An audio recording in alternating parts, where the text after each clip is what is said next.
of First Nations University of Canada, Canada's only national Indigenous university. Dr. Ottman is a purpose-driven leader that has dedicated her life's work in service to Indigenous education. Often described as a listener and strong leader, Jackie's leadership is guided by Indigenous knowledges, ways of being, knowing, and doing. Dr. Ottman has contributed to all levels of education as an elementary and high school teacher, a school principal, and within post-secondary institutions. She is driven to create schools, organizations, and communities that foster a deeper sense of belonging and appreciation for Indigenous peoples' histories, stories, philosophies, knowledges, intellect, traditions, and lived experiences. Please help me in welcoming Dr. Jacqueline Ottman.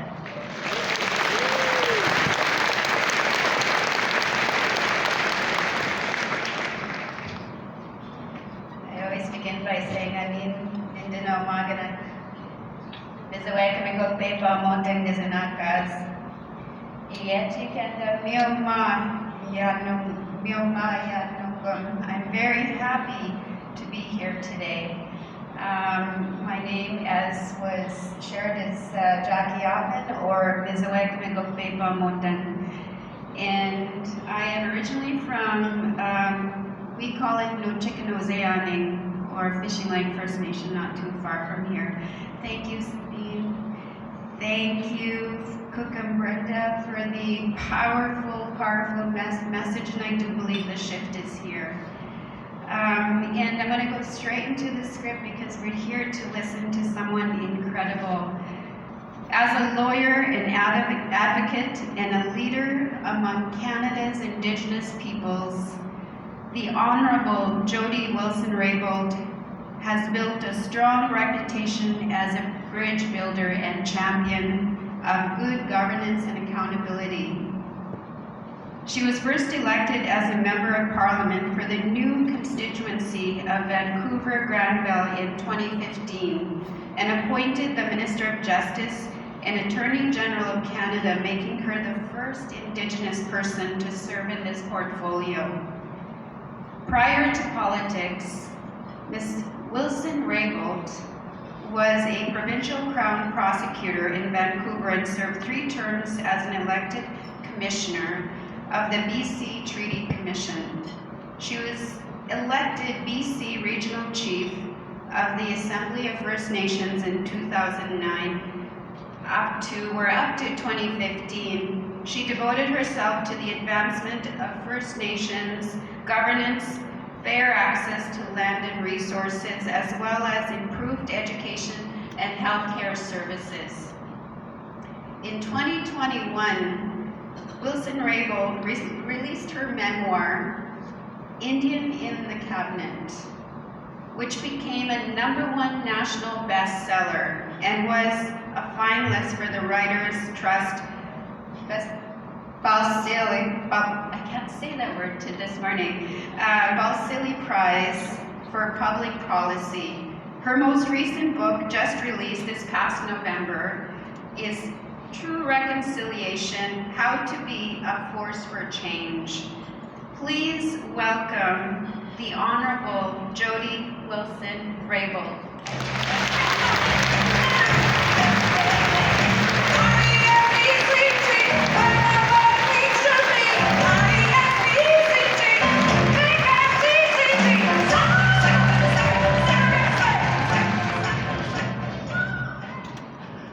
Good morning, everybody. How are you?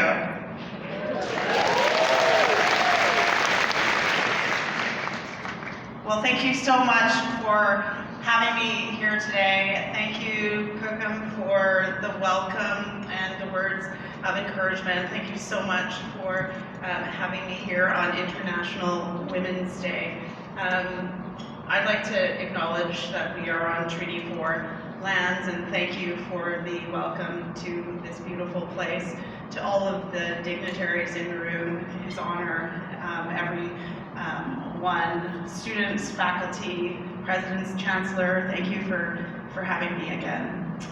To the 2023 Inspiring Leadership Forum, I understand it's the 14th annual forum, And again, happy International Women's Day, everybody, and it's good to see a lot of men in the room as well.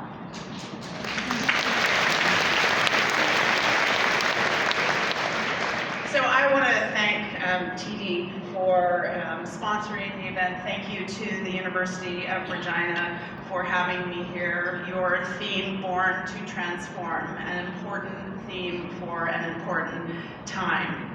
So I guess you're wondering maybe why I'm here. I was asked to come and share some of my story, my journey in leadership, as well as provide some comments, and thank you to the elder for the introduction, some comments on and thoughts on the impact of colonization on Indigenous peoples and communities today, and the actions that each and every one of us can take in this regard. And as part of this, I am also going to speak to some of the attributes of self, the characteristics that are essential to being agents of change, agents of reconciliation and social justice today. And as you will hear later, I have a general term for this, that one has to be an in-betweener. An in-betweener with certain traits, orientations, and capacities. And to explore all of this, I will share some of my own experiences and reflections from growing up as a proud Indigenous person in Canada, to being an Indigenous leader, to being in federal politics and speaking truth to power. So let me introduce myself. My name is Jody Wilson-Raybould. My traditional name is Puglas, which means a woman born to noble people. I come from the Musqueam, Dzawadenic, and Lipizda people off of the northern end of Vancouver Island, part of the Kwakwaka'wakw, the Kwakwala-speaking people. My father is Bill Wilson. His name is Kimas Klalilitla. My mother, Sandy Wilson.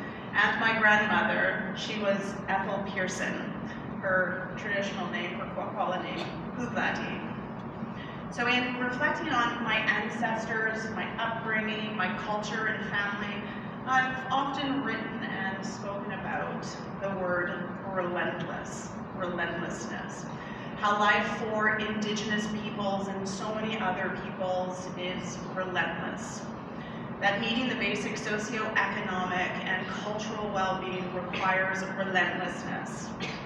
That seeking to address the legacy of colonialism has required wave after wave of relentless efforts over many generations.